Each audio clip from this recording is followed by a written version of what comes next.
The cross collar choke.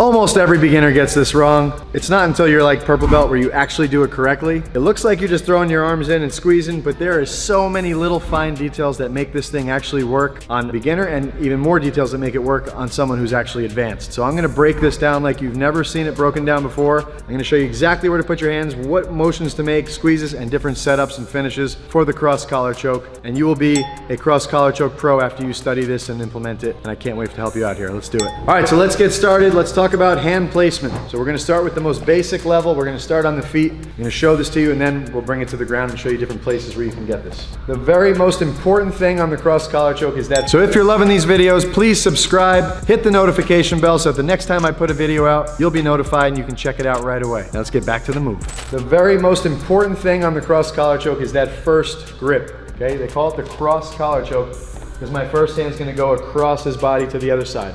Not the same side, but the cross side. I'm gonna use this hand, so I have two hands to work with the first one. This is why I gotta get it the most deep. I'm gonna open this up. Now we could be in my guard or I could be on mount, it doesn't really matter, it works the same, but I'm just gonna show it to you here first. Open the lapel up.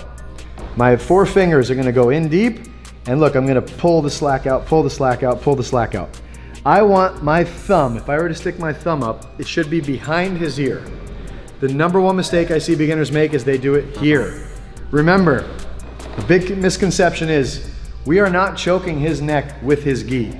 We are using his gi as leverage to choke him out with our blades of our wrists. Okay, so remember that. The blades do the choking, the gi is the leverage point and the fulcrum point to drive pressure into his carotid arteries with these blades. The reason I want to get this extra deep is because I need from your wrist, where your wristwatch would be, to about 4 inches.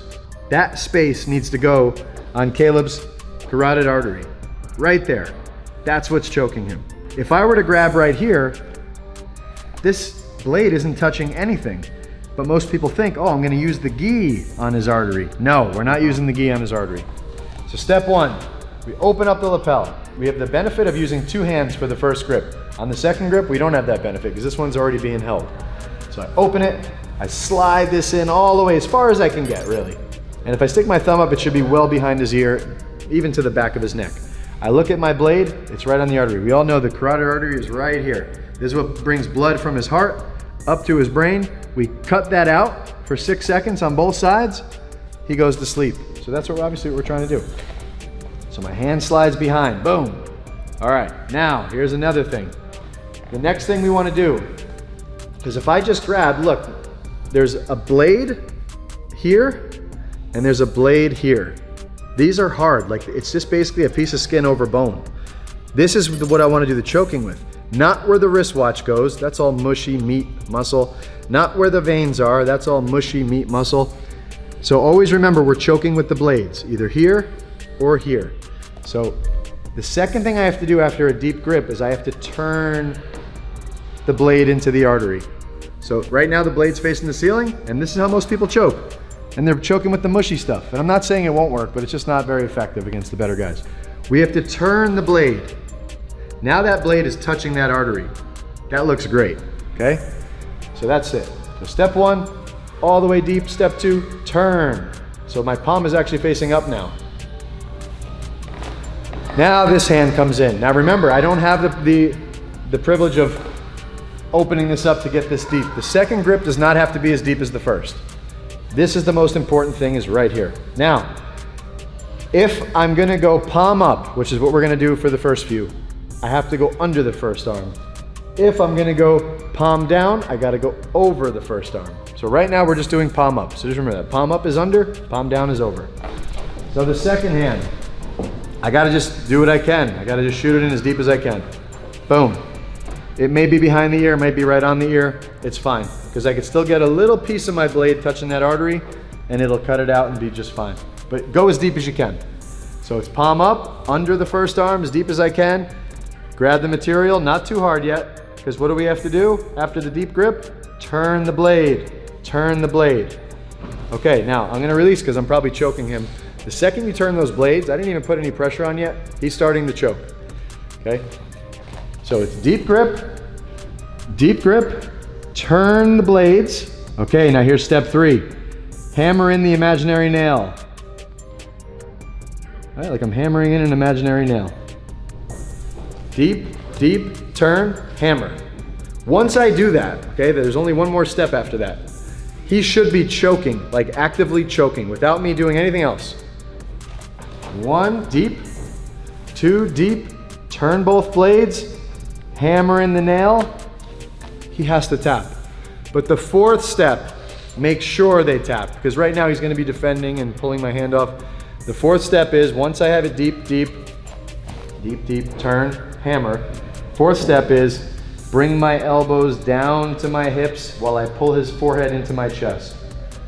Once his head hits my chest, look what my elbows do. Just imagine he's in between this little hole here. Look at his neck. He's got to tap, or his head just chops off, right? He's gonna tap before his head chops off, I promise. Step 1, deep grip. Step 2, deep grip. Okay, second part of it, turn the blades. Step 3, hammer in the imaginary nail. I'm literally trying to rip this gi into 2 pieces. I want to rip it in half, like this. Rip it in half. Because the harder I pull that to rip it, the harder these blades drive into his neck.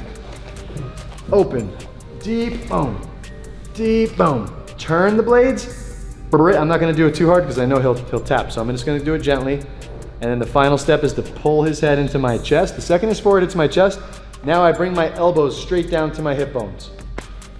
Straight down. And he's in between there, so he will tap. The biggest thing I see, the biggest mistake is, number 1, the grip isn't deep enough. And then number 2, I see this. So with crappy low grips, then they do this to finish. They lift their elbows up in the air and they try to scissor the guy's head off. There is no power here. He's not gonna tap, he's gonna laugh. So deep, turn, break. Now look, instead of this, pulling the elbows up, look, I pulled them straight down to my hip bones. Pull his head into my chest, and now look at all this power I have. Hulk Hogan, when he's ripping his shirt off back in the day, he was, Ugh. So now, you can use all these concepts from the ground, anywhere, right? So my favorite place to do that one is in the guard, right? This is what you first learn. So it's a lot harder to get that first grip deep in the guard because if he's postured up. So of course I gotta break his posture down, boom, okay. Now I can get that nice, deep, deep grip. I'm pulling the slack out, pull, pull, pull. Turn the blade, hammer. He already starts to feel one artery is completely choked out. This one's gonna slide under. Go nice and deep. Turn the blade. Now double at the same time. Hammer in the imaginary nail. Pull his head down into your chest. Look, a nice high guard. Pull him down into your chest, steady pressure. It's quick, guys. I did it perfectly. That's why he's tapping within 1 second. But a lot of times you won't get it too deep. You'll get it medium deep. He's gonna be pushing up with his body. I turn the blades, I hammer and I pull down. And now it's gonna take more like 5 or 6 seconds and then I still will get that tap. And the beautiful thing about this cross collar choke is the only way for him to defend it is to expose one of his arms. And if he exposes one of his arms and tries to come over or under, he's giving me an armbar. All right, so in boxing, there's the 1-2 punch. In jiu-jitsu, it's always choke to armbar, choke to armbar, choke to armbar. So I don't get so crazy on it to where I have to get this choke, no. I'm always thinking in the back of my head, if you're playing chess, you think a couple moves ahead, it's the same with jiu-jitsu. As I'm going for this choke, if he puts his arms anywhere near me, extension, anything, reaching, foot to hip, slide, turn, lock. And we forget about the choke, we got the arm now. So again, open, deep, turn, deep, turn.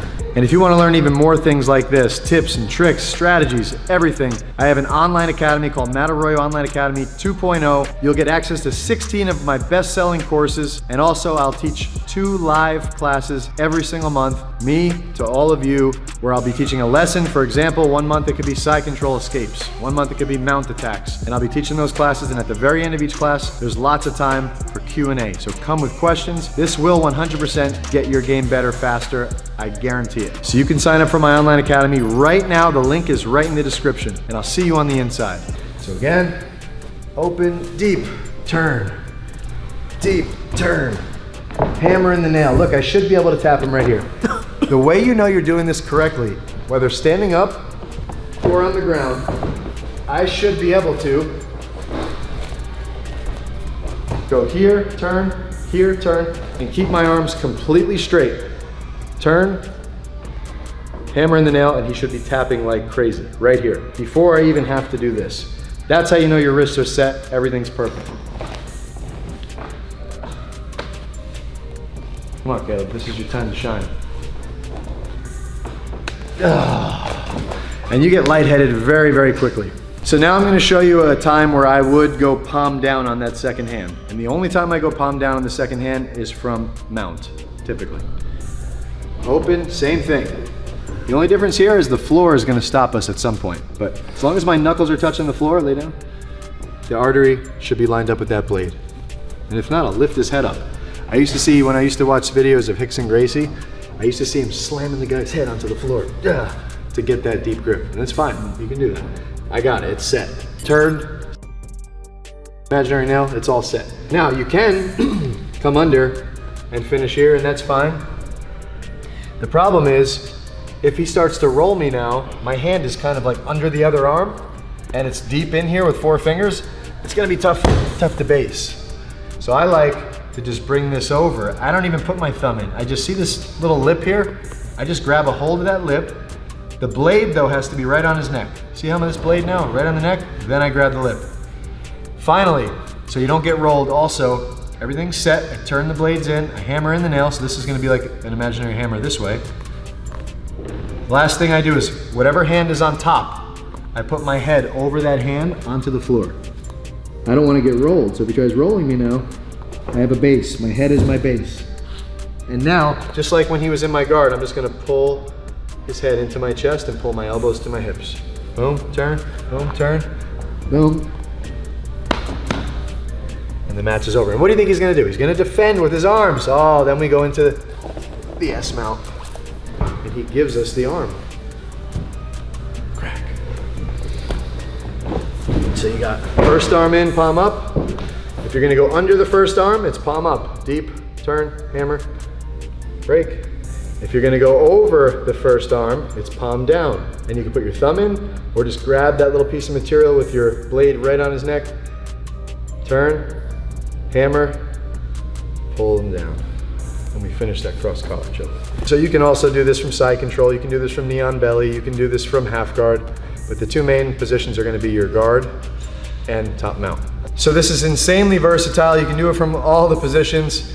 It's a staple of Brazilian Jiu-Jitsu in the gi, and if you're a beginner, you should definitely learn this, get good at this, and make yourself a threat everywhere with that choke, because it's gonna open up so many other things. If you guys are loving these videos, I plan to do a lot more of them. I love some feedback in the comments. Tell me what you wanna learn. Tell me what you thought about this one. I could do this for an hour and show you way more stuff. I'm obviously missing certain things that we could be adding, but just tell me what you wanna learn and I wanna help you guys out.